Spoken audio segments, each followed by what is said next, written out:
நான் லைஃப்பில் ரொம்ப மிஸ் பண்ணுற பர்சன் வந்து அப்பா தான். ஓகே. அப்புறம் எதனால? அப்பா இல்லை இப்போ ஆக்சுவலி, அதனால் ரொம்ப மிஸ் பண்ணுறேன் அவங்கள. அப்புறமா வந்துட்டு லைஃப்லேயே பார்க்கக்கூடாத பர்சன்னா நான் வந்துட்டு எல்கேஜி படிக்கும்போது ஒரு பையன் இருந்தான். அவனை தான் நான் என் லைஃப்பில் பார்க்கவே மாட்டேன். நான் வந்து மேம்கிட்ட சாப்பிடலன்றதை வந்துட்டு மாட்டி விட்டுட்டான். அதனால ஆமாம், எனக்கு ஞாபகம் இருக்குது இன்னும்.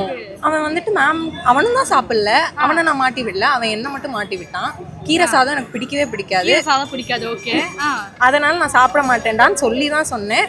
ஆனாலும் மாட்டி விட்டான், நம்பிக்கை துரோகம் பண்ணிட்டான். அதனால நான் அவனை மன்னிக்கவே மாட்டேன். இதை தாண்டி உங்க லைஃப்ல பெரிய நம்பிக்கை துரோகம் எதுவே இல்லையா? கீரை சாப்பாடுலாம் இருக்கலாம்.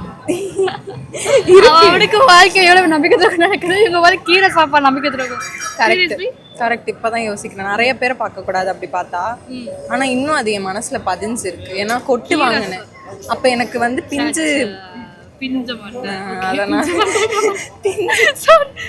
மண்டை, அதனால கொட்டு வாங்கினேன். அதனால ஞாபகம் இருக்கு. மத்தபடி நிறைய பேர் இருக்காங்க. நிறைய பேர் இருக்காங்க. நான் வம்பு வாங்கல, அவங்களா வந்து வம்பு பண்ணுவாங்க. மன்னிச்சு விட்டுருவாங்களா? யாருமே இல்லையா? Friends or something? எல்லாரும் கூட தான் இருக்காங்க.